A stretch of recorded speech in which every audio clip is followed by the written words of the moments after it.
Oh yeah, I remember my lower back pain very well. It was bad. I mean, very bad. I would be out from action for days, sometimes weeks. I could barely move. And like every little thing, like bending, standing, twisting, would just make things worse. And the thing is, I was always active. I considered myself being strong and fit, and I could not understand why my back was giving up on me. I thought that lower back is something which happens to the old people who didn't train, old, weak chaps. And I thought I was too strong, too fit for that, but it turns out that I wasn't as strong as I thought, not in the right places. So, well, I did what I always do. I started reading, testing, learning everything about the lower back I could find, anything I could read. And eventually I found the system that works, the system which makes sense. And I haven't had the back pain for last 15 years. And here's what I figured out. First, most important thing, check your mobility. Your lower back isn't supposed to move a lot. It should stay stable. But if your hips and your thoracic spine, your upper back, are stiff, the lower back has to start doing all the work. And this is where the real trouble starts. So 15 years ago, when I tested my back, I realized that my mobility, especially mobility of my hips, were shocking. Those are two best exercises to check if your hips are mobile enough. It's super simple and quick test you can do anywhere, really. The first one is deep bodyweight squat. You want to keep your feet shoulder width apart, the toes pointing slightly outside. Keep the chest up and the heels on the floor, and try to pull yourself down so your hips are below your knees. And then just try to see how comfortable you are in this position. Try to keep your chest up and then go up. So you should feel that your knees are tracking your toes, your chest is as high as you can, and you don't feel too much discomfort. I'm not the best in this squat because I've got the problems with my ankles, but I feel quite comfortable at the bottom position. So it shows me that my hips are not as bad. Deep squat requires a very good hip flexion, ankle mobility, and spine control. And if you struggle, your hip mobility might be limiting to you. The second test is a 90-90 internal and external rotation test. It's a 90-90, so you want to sit on the floor in the zigzag position. So the front knee is bent 90 degrees, the back knee is bent 90 degrees, and you've got 19 degrees here in between your quads. Try to sit nice and tall. And you don't have to really do anything here. Just notice how you feel. I feel a little bit tension in this hip when I'm sitting up, so I want to lean sideways a bit, but it's kind of all right. And then you want to sit and check on the other side. That feels kind of similar. If you felt that you need to lean to the side a lot, this would be a tale that your hips are not in the best shape. Or if you had to kind of put a lot of arms and support yourself, or you should feel a lot of pinching in the hip, it would be a tale that your hips are in not best shape. So this position tests your external rotation, front leg, front hip, and the internal rotation, back hip. Both those rotations are key to pain-free movement in walking, running, lifting, and squatting. After checking your hips, times for the shoulders. Those are the best two checks for your thoracic spine, upper back mobility. First one, wall thoracic rotation test. you need to knee down beside the wall in the half kneeling position. Inside knee and hand touching the wall. Place both hands together in front of your chest. Rotate your top arm open, trying to touch the wall behind you with your hand, keeping your hips still. What to look for?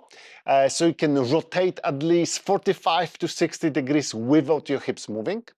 You don't feel pain, pinching, or excessive effort, and the rotation is smooth and controlled. And why this matters? This check tests if you can rotate well through your thoracic spine without compensation from your lower back or hips. Super important for running, overhead pressing, or even for proper breathing. Now, second test I would like to do, it's a seated wall angel test. Sit against the wall, upper back and lower ribs touching it, knees bent or straight, up to you. Then rise your arms overhead and try to slide them up and down the wall like you are making a snow angel. Keep your elbows, hands and back against the wall. What to look for?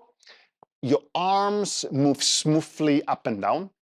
You don't have any flaring or extensive arching in the lower back, and you don't feel discomfort or pinching. Why this matters? It matters because this checks the mobility of your thoracic extension and shoulder mobility, both crucial for pressing and avoiding shoulder injuries. The second step is your core. You need to make it strong, but not with crunches. So please don't do sit-ups and Russian twists. That's not really what your spine needs at this moment. You need to train the deep core muscles. And luckily, I found this guy, Dr. McGill. He's like a spine genius. And he came up with 3 exercises. He called them Big 3.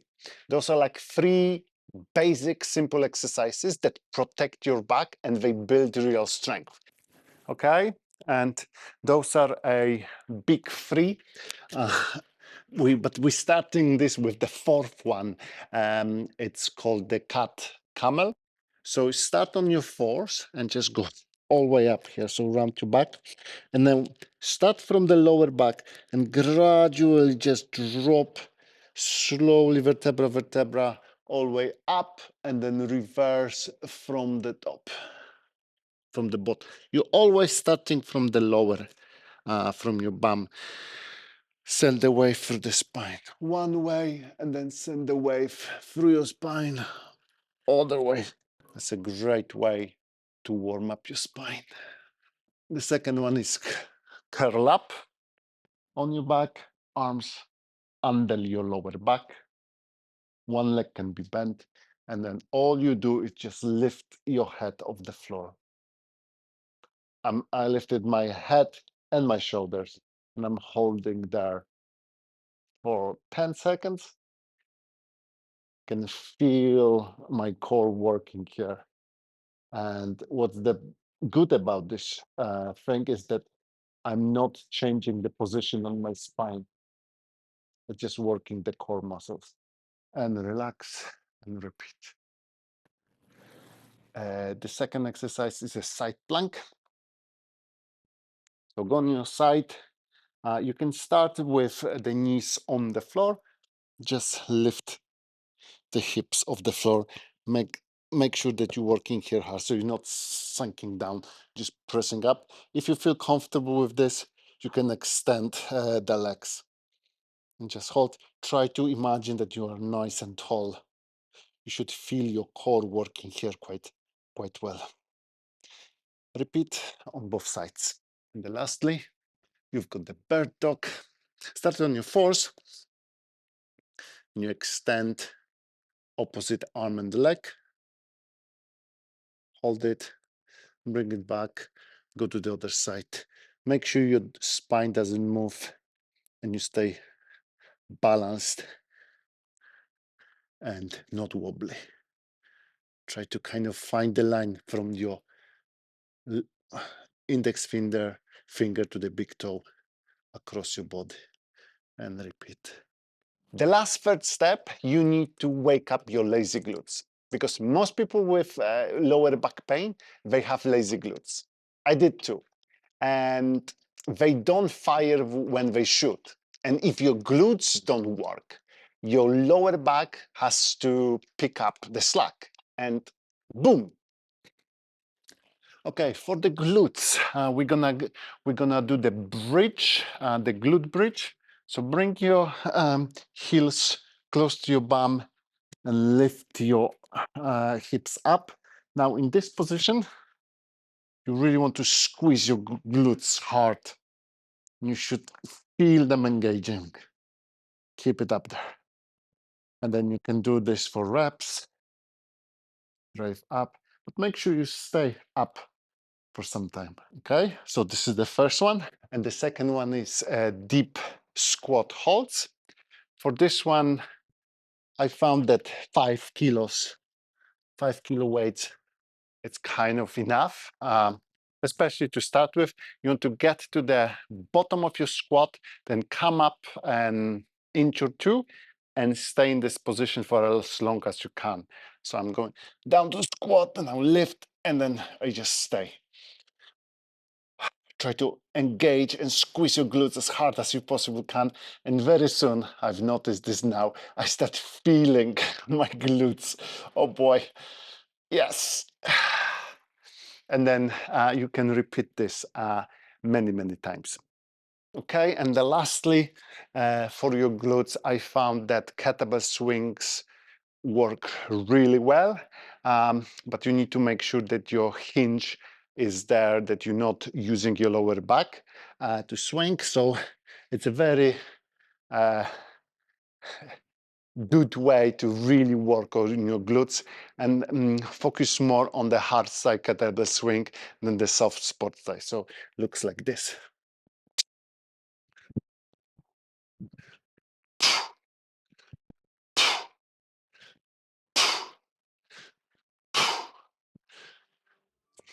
Always at the top position, you need to engage them as hard as you possibly can.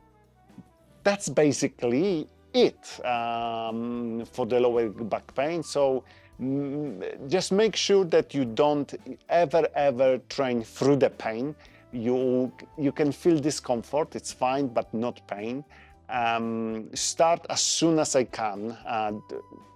Don't wait, for weeks until you start exercising. You need to keep, if you just injure your lower back, make sure you stay as active as possible can. So keep walking, keep swimming, keep doing other things, but maybe stop doing things which cause you the pain.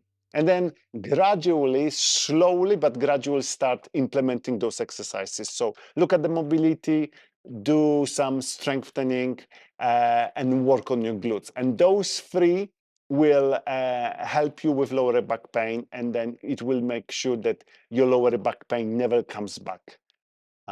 It worked for me, and I'm sure it's gonna work for you, but just you need to be patient in this one. Good luck.